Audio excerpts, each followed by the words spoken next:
At tuloy-tuloy po tayo sa presyo ng mga bilihin dito naman sa Mutya ng Pasig Mega Market. At pakinggan ang dandaning mula naman kay Nolan Ariola.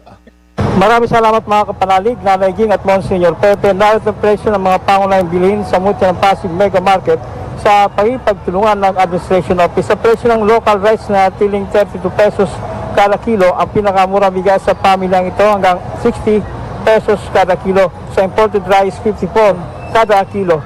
Sa presyo ng kaling baboy, kasim, 340 hanggang 350, liempo, 390 hanggang 400, manok, 180 pesos kada kilo. Sa presyo ng mga isda, bangos, 155, maya-maya, 480, salay-salay, 320, alumahan, 340, dalagang bukid, 300, torsilyo, 320, tulingan, 200, sarmoliete, 260, dilis, 200 pesos, loro, 240 pesos kada kilo, tilapia, 60, tawilis 120, hiwas 200, salmon 200 pesos.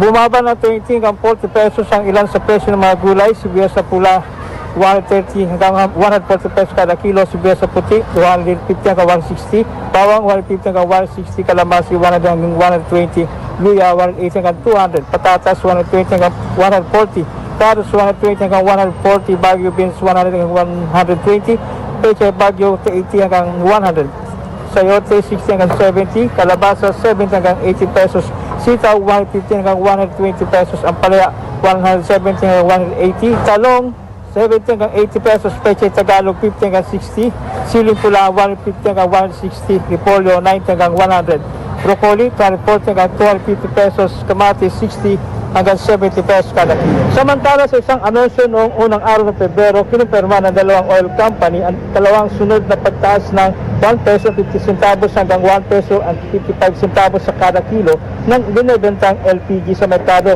Paliwanag ng dalawang kumpanya na ditadong itaas ang presyo bunsod ng International LPG Contract Price Adjustment. Sa pananatiling mataas ang presyo ng mga bilihin, sa paanong paraan mo pinagkakasya pang araw-araw na kinikita?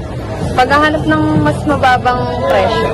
Pag-iikot-ikot sa palengke kung alin yung mas mura pero quality. Magitan ng pagbabudget. Pagkakasyahin. Kung ano yung pinakamura, tapos babudgeting ko lang ba, bibigay ko sa train ito, gagawin ko kalahating train. Yung mantika ko, imbis na isang bote na ganyan na kalahati muna. Tapos yung aking bigas ko, kung 20 kilos, gagawin ko muna mga 10 kilos, mga ganyan. Depende sa hawak ng budget. Grocery din, ganun din. Kung ano yung pinaka-importante na lang nabibigyan ko. Yan ang tinig ni Weng at Angel. Immaculate Conception Cathedral ang pinakamalapit na simbahan sa Mutya ng Pasig Mega Market. Ang lagiang pala ng simbahang Katolika kapag palagiang nangingibabaw sa katauhan ang kabutihan sa kapwa, bumubuhos ang pagpapala at biyaya mula sa Diyos. Para sa Veritas 846, ang radyo ng simbahan, ako inyong kapanalig, Nolan Ariola, sumainyo ang katotohanan. Veritas Pilipinas.